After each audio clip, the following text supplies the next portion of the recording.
ব্রাজিলের সাথে বন্ধুত্ব, দেখা হবে ইনশাআল্লাহ। আর্জেন্টিনার সাথে বন্ধুত্ব, দেখা হবে ইনশাআল্লাহ। মদিনার বন্ধুর সাথে বন্ধুত্ব, এটাও দেখা হবে ইনশাআল্লাহ। আপাতত দুনিয়া তোমারও চলছে, আমারও চলতে আছে, আমি একের আটকাইয়া গেছি এমন না। আপাতত দুনিয়া ভাত মাছ চাল ডাল পেশাব পায়খানা আহার নিদ্রা বউ বাচ্চা ঘর সংসার, এটা সিটার বাটপারের যেমন চলতে আছে ইমানদারেরও চলতে আছে। কিন্তু বাটপার আখেরাত তোমার চলবে না, সুদখোরের আখেরাত চলবে না, ঘুষখোরের আখেরাত চলবে না, চরিত্রহীন লম্পটের আখেরাত চলবে না। দুনিয়া সবারই চলে, দুনিয়া চলে কিনা সবার। অতএব এটা ইনসাফের সাথে ভাবা উচিত, ইনসাফের সাথে।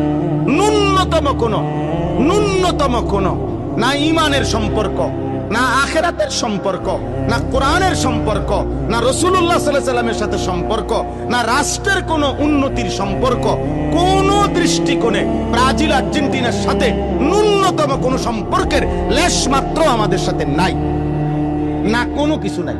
ওদের প্রীতি, ওদের সাথে সম্পৃক্ততার কারণে আখেরাতের উপকারও হবে না, দুনিয়ার উপকারও হবে না। বলেন বাংলাদেশের কি উন্নয়ন হবে? বলেন বাংলাদেশের আর্থিক সামাজিক পারিপার্শ্বিক কি উন্নয়ন হবে? বাংলাদেশে হত্যা খুন ধর্ষণ বন্ধ হয়ে যাবে, নারী নির্যাতন বন্ধ হয়ে যাবে, তেল সমস্যার সমাধান হবে, তো কি হবে? কি রাষ্ট্রের কি হবে? আমার জনগণের উপকার কি হবে? কিছুই না, তো কিছুই না। একটা কিছুই না বিষয়ের উপরে এত মাতলামির কি খবর?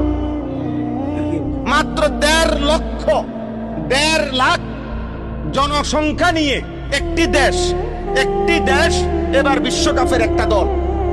তাহলে যদি 1.5 লক্ষ আপনার জনসংখ্যার একটি দেশে একটি ফুটবল খেলোয়াড় টিম বিশ্বকাপে চান্স পায়, 18 কোটি এত লাফায়, প্রত্যেকবারে দেখি ফালাইতে তো কম ফালায় না, তো কই ঘাস কাটছে এই পর্যন্ত হবে না।